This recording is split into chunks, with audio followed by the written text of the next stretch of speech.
one of the most powerful lessons that you can ever learn, I had to learn as a young man. My own father was a man who walked away. He left. He left home when I was just a baby. Left my mother, who's sitting right here, 107 years old. Is that? No, you're not 107. 82 years old, though, and with 3 little boys. And all I had ever heard when he walked out about this person that my older brothers told me about, and that when my mother got her family back together again when I was 9 years old, and did all that she could to make a family again, with all the hardships. This was a man who never made a phone call, who never sent a penny, who spent some time in prison, who was an alcoholic, who died of cirrhosis of the liver at the age of 49 and was buried in a pauper's grave in Biloxi, Mississippi. And it wasn't until I went to his grave and was able to stand there, and I used to dream about this man and have this enormous hatred for this person whom I had never seen, just based upon what he had done to my own mother and to my brothers and so on, and all of the stories that I had heard and all the research that I had done. And I ended up at his grave 10 years after he had died, when I finally found out that he was dead. It was on the 27th of August. It was 1974. And what I did transformed my life.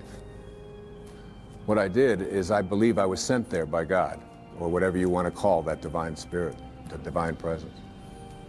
And my life at that time wasn't working. I was overweight, my relationships weren't working, my writing wasn't working. There were a lot of things that weren't going well for me in my life at that time. Not badly, but they weren't going at the level that I knew I was capable of getting to, because I was filled with this hatred, this anger, this bitterness. And so what I did is I stood there on his grave, on this little marker in the ground, and I said, from now on, I send you love. I forgive you.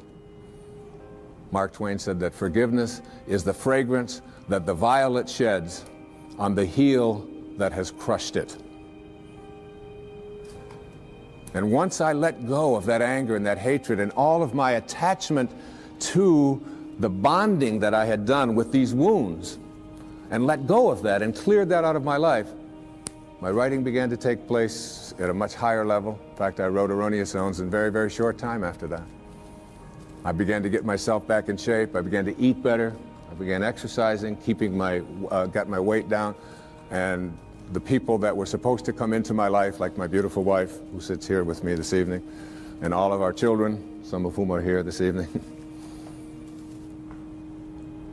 all of it was allowed to flow when I released that energy of negativity and blame and hatred. They say that you never die from a snake bite. It isn't the bite. And you can't be unbitten. It's in the wake. What kills you is the venom that continues to pour through you long after the bite has taken place. And that's something we have control over and we can change. And I'd like to suggest that what happens is that many of us bond ourselves to these wounds of our past. If I were to cut my hand, just cut it, and watch it, my nature says, close up the wound. And I just have to watch it. And there's no doctor out there, there's no medicine out there that's going to heal that wound. There's a healing stream that I am connected to that will allow that wound to heal. So my nature says, close up the wounds. Don't bond to them, don't hang on to them, close them up. But supposing I say to myself, oh no you don't. There's no way I'm going to let you close up. You see, if I can keep you open, and I can go to you and say, look at this. You say, what happened? Well, look at this cut I've got. Oh, you poor thing. Look at that. It seems to be getting worse. It's getting infected. Isn't that terrible? And if you practice this kind of a mentality, when your nature says close up the wound, but you keep it open, before long you lose your hand. And after that, you'll lose your arm. And the whole organism will be destroyed if you don't let your nature take over. And your nature also says, close up the wounds of your past. Close them up. And oftentimes we ignore our nature. I had a great teacher that came into my life through his writing. His name was Nisargadatta Maharaj. lived in India up until the mid-1980s. And he wrote something called I Am That, which was very powerful and influential in my life. And one of the things that he talked about when he was asked the question, what's the difference between, say, a saint or a highly functioning human being, a spiritual master, a spiritual teacher, and the rest of us, is that they have unconditional love in them and you don't, or we don't? And he said, no. He said, saints have unconditional love in them, and so do you. He said the difference between ordinary human awareness and higher awareness people is that they have nothing else inside of them. That's all they have. And it's almost like we have to learn how to get that in ourselves, to be able to, well, I always like to use the metaphor of an orange. I love the orange. Perhaps living in Florida is why, but an orange is a simple metaphor. You take this orange and you squeeze it as hard as you can squeeze it, and you ask yourself, what will come out? And what comes out when you squeeze an orange? Orange juice. Never, no matter how many times you squeeze it, will apple juice come out. There's no mistakes. You'll never get grapefruit juice out of this thing, ever. The only thing you'll ever get out of it is orange juice. And the next question is why? Why when you squeeze an orange, as hard as you can squeeze it, does orange juice come out? And I asked that question up in Toronto one time, this little girl sitting right in the front row. She said, that's dumb. She said, that's what's inside. It has to come out. I said, well, that's the answer. You are really smart. And she smiled. She thought that was great. But that's the truth. The reason that orange juice comes out when you squeeze it is because that's what's inside. Now you extend the metaphor and someone squeezes you. That is, someone says something about you that you don't like. Someone behaves towards you in a way that you find offensive. Somebody does something or says something to you that you feel hurt by. And out of you comes anger, hatred, bitterness, tension, fear, anxiety, stress. And immediately you say, the reason that comes out of me is because of how he said it, or the way that she said that, or because they did that. But the truth is, the reality is, that what comes out is what's inside. And if you don't like what's inside, you can change it. Now, if you ask me, how does orange juice get inside of an orange? I would say, I don't know. I can't figure it out. That's a mystery to me. I just enjoy the oranges of my life and give God the credit for that. A lot of people think that other things make them the way they are. They will blame their past, they'll blame their parents, they'll blame the economy, they'll blame the Ayatollah, they'll blame somebody for things that are going wrong in their life. And one of the favorite things that we have to blame for why I'm upset at a particular moment is something called traffic. Traffic made me upset. And I've always reminded myself when I'm in a jam or when I'm on the freeway and I'm trying to get someplace, that traffic doesn't care. That you have within you the opportunity in this moment to really work on these things that are perhaps debilitating or creating anxiety or stress in your life. That these are tests, these are opportunities for you. Traffic doesn't care. Your anger is your choice, and you can always choose to be happy, angry, depressed, miserable, upset, or you can choose to be fulfilled and do something positive in this moment. It's always up to you. I'd like to give you what I think of as the great spiritual teachings of many various persuasions. There's a story that summarizes it. It's the story of what I call the four philanthropists in a village. The conquerors had come through, and they had taken all of the men, or many of the men who were warriors at the time, and they had placed them into this prisoner of war camp right in the village. And many of the villagers knew that their compatriots were imprisoned. And the first philanthropist was a person who had great wealth. And he went to the people who had the prison and were in charge of it, and he said to them, I understand the men are not able to have fresh water and cold water. I would like to donate all of my earnings and everything that I have to purifying the water for them and making sure that all of them will not be sick. And he was granted that. And he felt like he had fulfilled his destiny, that he had done what he was here for. The second philanthropist discovered that the men were sleeping on rocks and that they were cold at night. They didn't have blankets. And he took all of his funds and he said to them, I would like to provide bedding and blankets for the people so that they will be comfortable when they sleep at night. And he was granted that right, and he donated his money for this purpose. And again, he felt that he was fulfilling his destiny.